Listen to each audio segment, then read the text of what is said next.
Hello, my friends. Welcome back to the PC Elitist. My name is Woodsie. My name is Shepherd. And today we're doing a response video. I was terrible at doing any kind of replies to all the great comments we got on our last video. Don't be so hard on yourself. I was terrible too. It's been a busy month and a half.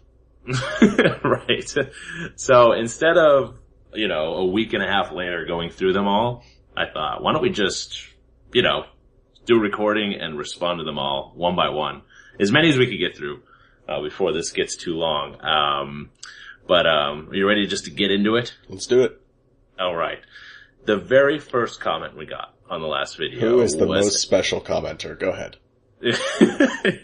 He is Greg Stefanakis. And if I mispronounce anybody's name, just not if you mispronounce it, when you mispronounce it. It's going to happen.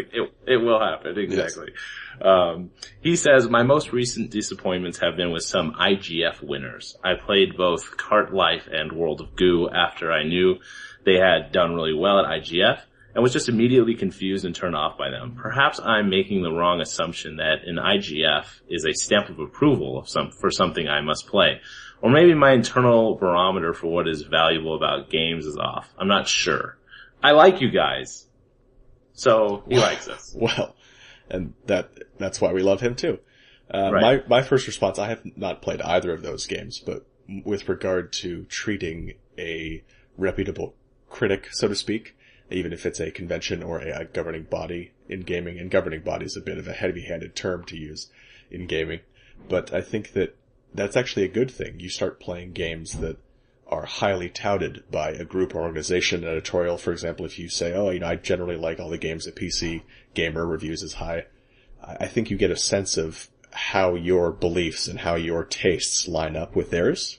And so even if you feel a little disappointed, I think it's very insightful of him to be so introspective and wonder if his internal barometer is off. But I think yeah, go ahead. Oh, go ahead. Oh, well, yeah, that's definitely true. I think that part of finding a decent reviewer, a lot of it is just trying to find someone who you understand their philosophy and why they say a game is good. So if you don't quite understand where they're coming from, the things they respect in games, then it's kind of hard to gauge, if it's like the Sundance Film Festival, people just generally see that it's, the Bug, the Sundance, yeah. It appears at Cannes or at Bug, at Sundance. Yeah, I know what you mean. But yeah, I think that if you do want to really get a sense of which reviewers you like and dislike, that can really make you feel more connected to their reviews, where especially if you have a history of reading what they like and don't like, each of the next reviews you check out, you'll be able to say, oh yeah, I know exactly what he means. I remember his review on this, that, or the other. And so, for example, shameless plug, sorry to say it, but at True PC Gaming, we've done a few reviews now, and hopefully people will get a sense of, by listening to those, get a sense of what we generally look for, what we like, what we don't like, and then they can determine if we are the kinds of people that they want to follow and listen to. And right. certainly we may not be for everyone, and if we're not for you, I apologize that you're stupid, but, you gotta find reviewers that you agree with. Or, even on the flip side, reviewers you don't agree with. If you know that there's someone who you just can't stand and you see very differently, on games, you know that if they love a game, you might not like it so much. Right. So for Greg, the hunt continues. Yes. Maybe IGF wasn't it. May not be for you, but keep checking them out. Maybe the barometer just needs to be a little bit recalibrated, but try and find a site that has reviewers that you can follow, where you can check their archive of reviews, and just check them out and see if perhaps you can find someone or a couple people who you can use as your frame of reference. Right. Well, we're going to move on to Star Trek Mike, who yes. I'm literally talking to on Steam right as we're doing this. So, he's a consistent viewer. He says, well, there are a metric F-ton that really let me down, but I think the one I remember the most is Rainbow Six Vegas 1 and 2. Both titles removed most of the actual tactical elements in an effort to bring in the console shooter crowd. Gone was the planning stage of the realistic and plausible missions and realistic tactics, just so they could make another rather conventional shooter.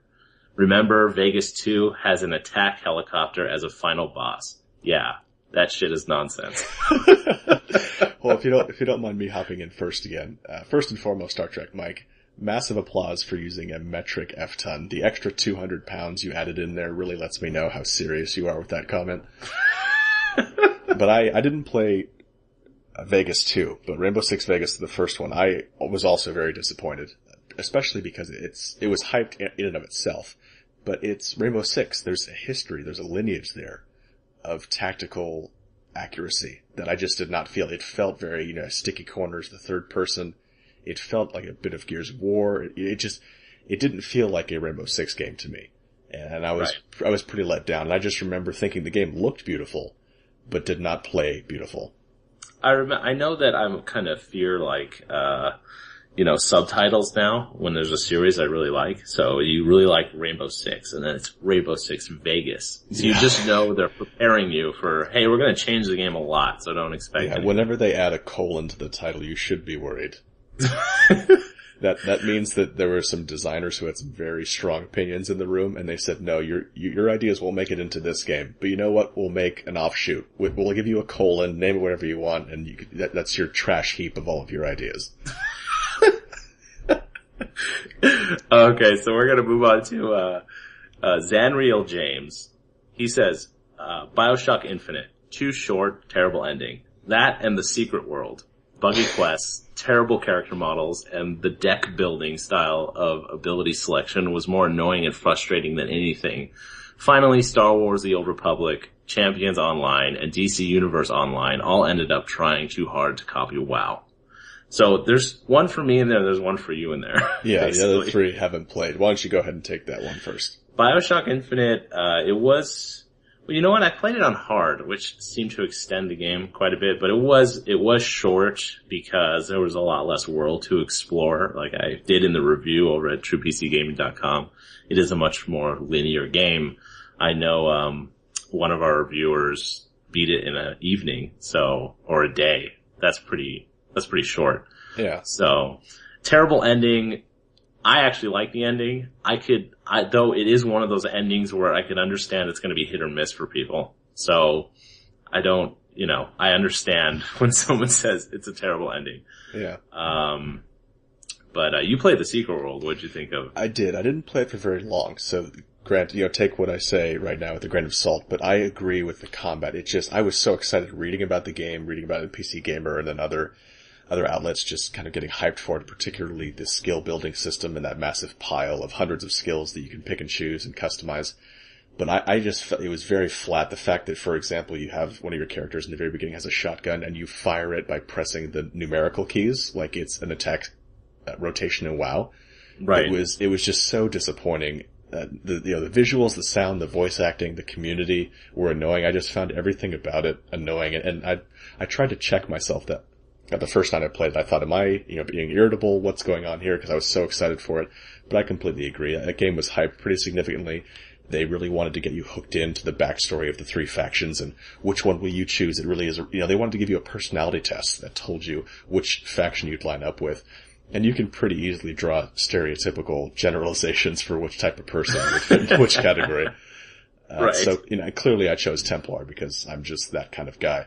But yeah, I agree. The intro cinematic, it was underwhelming from the very beginning, and that never abated. So I never went back. Yeah. GG Beyond Com, he says, I'm going with also a long-time subscriber. Yes, he has, and he's linked on our YouTube channel as well. Yes, he is. If he wants to know where he is, you go find him as well. He does a great history of ID Software. He also covers esports, if you're interested in that. He does a lot of work on that. Right. He says, I'm going with Masters of Orion 3. I loved playing the second game, so my expectations were really high. The game was released with major bugs, and it was overly complicated. Many bugs were never fixed post-release. I paid $80 for that piece of crap, and I was thoroughly disappointed. $80, you better get one heck of a game. Yeah, I mean, I bought the Heart of the Swarm Collector's Edition for $80, and wow, that's amazing. But yeah, $80 on a game that turns out to be buggy, especially bugs they don't release. I haven't played the game he's mentioning, but I feel like Stalker, I mean, it's just games that you play, they come out buggy, and they never quite get fixed. That is one of the most frustrating things. And it's to not support the game and to support the community who paid some of them upwards of $50, $60, $80. It's unforgivable. I haven't played the game either that he's talking about, so I can't really comment on it too much, but I do want to say that it raises a really great subject that I want to do with you later, which is on expectations. Mm-hmm. So yeah, ties in really closely with the most recent video, the disappointing games, because expectations are huge now, and I think that that's what companies have to take into consideration is how they do their marketing pre-launch. Right. So Max Ferguson, yes. Another long time, listener. And one of our squad mates in Battlefield 3 for many an hour. Right. He says, Advent Rising. I don't know if anyone will remember it, but as Shepherd put it, hyped to holy hell. Yes, alliteration is big with me, so I was a fan of that phrase. And fan of that phrase. Never mind. Go ahead. More alliteration. But I think we could just all kind of sympathize with the game that is just so hyped around you, and then you pick it up and you're just, this game? That's exactly how I felt about Dead Island. And as much fun as you and I had playing it together, that was the only way you could get me to play it. And you and I had fun, but that's only because you and I were playing it. We could have been playing any other game, we would be having fun, so. Yeah, that's true. Once you add another person, especially someone you have a good gaming rapport with, which maybe that's a good subject too, gaming rapport. Yeah. When you have, it makes any game 10 times more fun. It could be a crappy game. Yeah, and not to get too much on a tangent, but how many times, and quite literally, how many times have I said to you when a game comes out, how awesome would it be if this had a co-op mode? Right. I think each of the last 15, 20 games we've purchased, I've said that. Right. So Red Rain left a few comments, but let's see. He said, sorry guys, but for me the first BioShock was a big disappointment. If you followed its development and watched the E3 trailers before release, there was a significant difference between what was shown and what was delivered. Much like Aliens, Colonel Marines, yes, it's gorgeous to look at. Yes, it has a good story, but the gameplay, huge letdown compared to what was promised. After BioShock, I never trusted any pub developer again. Only bought BioShock 2 from the bargain bin, and same for Infinite.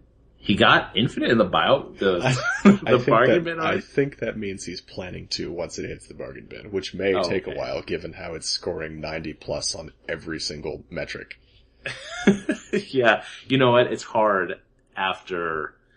always hard after this length of time. Because if you went out and bought Infinite first day, your perception of it's going to be different than when you buy it, 6 months later, and everyone's comparing new games to it, so you're like, well, I guess I'll finally play Infinite, and it will never live up to, it just won't. Yeah, I defer to you with regard to how the expectations were versus the production of BioShock 1. I didn't finish it the first time I played through and kind of forgot largely about it, and tonight I just started getting back into it. So I really only have an hour's worth of material to comment on, so I defer to you as to how you felt. I know you personally loved the first BioShock, but did you feel any kind of letdown with the expectations? With the first BioShock? Well, you know what? I gotta say it was a lot different than I do understand the difference between the E3 trailers and the actual game release, because I remember seeing the trailer, and I remember it was a very cinematic trailer, if I'm thinking of the same one. And it just didn't really convey what the gameplay of BioShock was going to be, so I totally understand that. Alright, and our next commenter is from 12me91, which I don't know what that means, but okay, that's his name. He says, I agree 100% your thoughts on Skyrim. We're not for saving the game, I assume. I wouldn't have enjoyed it or the series as a whole long enough to play them to the end. I was disappointed by The Witcher. I played The Witcher 2 and didn't know anything about T1 when I got it. So very different. That and the Batman games. Curse you, Games for Windows Live. Well, I certainly agree about Games for Windows Live with regard to the actual games themselves. I wasn't disappointed in either Batman game, Arkham City or Arkham Asylum. What about you? Well, I didn't play the Batman games. I left that to you and Rousdower. Yes. So I enjoyed the hell out of them, I think. That's right. And with regard to The Witcher, I did not play the first Witcher. Witcher 2, I played, I believe, about 8 to 10 hours. And that's a game where, if you saw one of our previous videos, I think it's entitled Great Game, Just Not For Me, that truly is one of those games. I saw all of the wonderful things it did, particularly visually, and the story just felt so deep and intense. Voice acting was great. I just couldn't stay with it, and it wasn't the fault of the game so much as there were other games I was just more interested in working on at the time. But I know you sure enjoyed the hell out of The Witcher 2. Yeah, The Witcher 2 I really liked it. I played The Witcher 1 and really enjoyed it, and that came out for me. It wasn't really hyped. It was just one of those games I always kind of heard, like, hey, if you've never played The Witcher, it's a really great RPG. Yeah. And then, like, special edition came out, and I just played it, and I really enjoyed it. And I really felt like, most games say, like, what you do affects the game. And The Witcher and The Witcher 2 did it in such a subtle way that it didn't feel forced. You never really... I think The Witcher 1 a little bit more, you knew when these key decisions were showing up. The Witcher 2, it wasn't always so obvious, which was a really cool way to do it. So I really enjoyed those games. But again, like what you said, sometimes it's just not for you. Yeah. It doesn't mean it's a bad game. It just means you're just not doing it for you. I'm like that with the Mass Effect series. It's just not for me. Yeah, and one quick note regarding, and we've done a video about it, and we've mentioned it in several videos, the game's promising to have your decisions have real life consequences in the game. One of the worst offenders was Splinter Cell Double Agent. You could let John Brown's army blow up that cruise ship, but you know what, you can always just do some stuff for the NSA on the side, and they'll love you again. It just had, your decisions did matter for about 10 minutes, and you could always do something to correct your decision if you regretted it later on. Right. It just felt so hollow. Let's see, anarchic solution. And I'm totally butchering. Anarchic solution. Yes, anarchic, sorry. Also, very long time subscriber. Yes, anarchic solution. He says, Rage is maybe the biggest disappointment in recent times for him. Crysis 2 as well. Well, I think we all sympathize with that. Certainly. I did not play Rage, but I watched gameplay videos of it to see if it was something I'd want to catch on a Steam sale. Nope. And Crysis 2 was entertaining. It was like playing a Michael Bay movie, but it was not a Crysis game. That's the thing about it. I mean, as a standalone game, I think it was a slightly above average first-person shooter, right. Not really a stealth action game. But as far as Crysis goes, not at all. Right. I have to, as we're like coming towards the end of this, there's some more great, someone says Mr. Wang's Kung Fu-y, War Z, hyped to holy hell, and it's...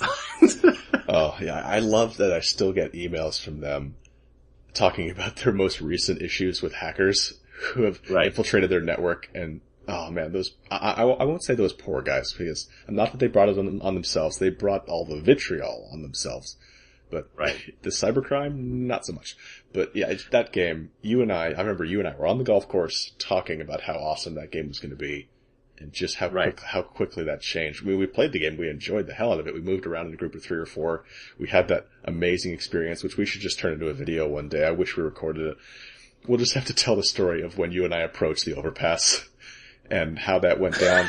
Yes, that was great. We'll tell that story someday. But yeah, that game very quickly turned into just an abomination. I have to thank Even0110. He reminded me, I think someone else mentioned it too, because we were saying Star Trek and Star Wars games. Yes. He said Star Trek Elite Force was a kick-ass game, and that is true. I do remember that game now, but it kind of went, I didn't remember at the time. But that was actually a good Star Trek game. And TIE Fighter and X-Wing Alliance. Yeah, he says Star Wars, Dark Forces, Jedi Knight 1 and 2 were great games, but that was in the heyday of LucasArts. That's going back when they were like, they couldn't do anything wrong. They were like Blizzard in their heyday, where it's just every game is amazing. Mm-hmm. So, that was back then. Nowadays, not so much. They just had to fire everyone. Well, yeah, Disney is now the future. Right. Let me see. Who else? What do we got else over here? Rishurgam Zerg says, the most disappointing games I played recently, although they aren't recent games, were BioShock 1 and Skyrim. They were so hyped up by everyone I knew, and when I got around to playing them, the combat sucked so badly I could barely get through the first couple of hours. I have to admit, I know BioShock, the combat is a little rigid feeling. Yeah, it does remind me a bit of Skyrim in terms of how just kind of narrow it feels. feels kind of stiff, doesn't it? Yeah, particularly shooting guns. Mm-hmm. And Skyrim is just...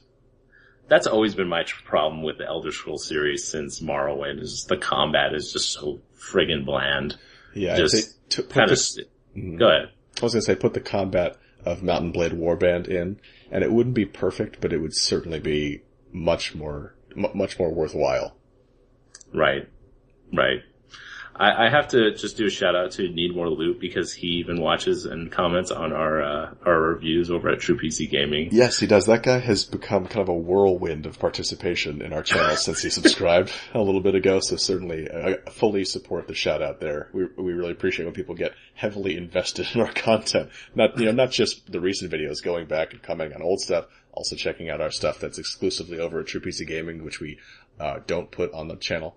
So we certainly appreciate that. Right. And I need to give a shout out to Scroosk, who's actually inspired not one, but another video coming up, who is a good contributor because he'll message me. He sends a message to us, via email, always with very thoughtful comments. But he says Spore will always stick out in his mind as very disappointing, and I would have to agree. It was one of those situations where the developers literally promising the world, like, they're saying, like, oh, think of any game type, and we have it in this game, and it's awesome. Nice. So it's RTS and FPS, and, and it's, Civil War Naval Simulator. Yeah, it's, like, I felt like it's like, well, what isn't this game? Even though I don't think there was any FPS elements, but you know what I mean. It just seemed like everything was in there, and the funnest part was just using the creature creator in the end, which often happens in games like what was the other game? The car game. APB. Yeah. Where just the best part was like designing the car. Yeah, customization is the best. I mean, if they just had a game that was called APB customization, I'd still buy it to this day, even though it became free to play. Yeah, we made the Serenity logo, and Rust Hour and I made an exact replica LAPD squad car. Yeah, that's pretty awesome. And I made a Tobias Fugke, a Nalrapist van. Yes, we did that together. Yes, we did. That was great. Anyway, those are most of the comments. I left out a few, but thank you everyone for putting comments on the video. Just a quick few announcements. We do have our BioShock Infinite review up at TruePCGaming.com. And also, the Bored Shepherd, we should also mention real quick. Yes, and a quick backstory on that. The Bored Shepherd is quite literally the result of what happens when I'm bored. I take footage from various games. A lot of it's FIFA, Battlefield 3, and some various other ones I've been kind of fooling around on. And I just take clips and I put it to music, whatever I can find, whatever fits. Really, whatever will load into my video editing software. And so there's a channel called The Bored Shepherd. We'll put a link to it over here. And I posted some stuff a couple weeks back, and I think it has maybe 7 videos with a total of 20 views, and most of that is me just kind of checking to see everything working properly. But this is a good litmus test because I want to see how the views jump, because that'll let me know exactly how many people not only are listening to this, but are listening to this video right now to the very end. And who actually listens to us. Exactly. So check out The Bored Shepherd. Let me know if you have suggestions for songs. Always willing to listen. And the point of it is to be silly. I'm not trying to be one of those guys who puts up some stupid Skrillex or some dubstep trying to make it sound cool. Like, I use Rammstein, I use Eminem, I use Tom Petty, but apparently he doesn't like that, so it got struck. So there's no audio there, but go ahead and check it out. Let me know what you think. That's one thing that I'm truly doing as long as it's fun. As soon as it stops being fun, I'll stop. All right. Well, thank you, everyone. My name is Woodsie. My name is Shepherd. This is the PC Elitist signing out.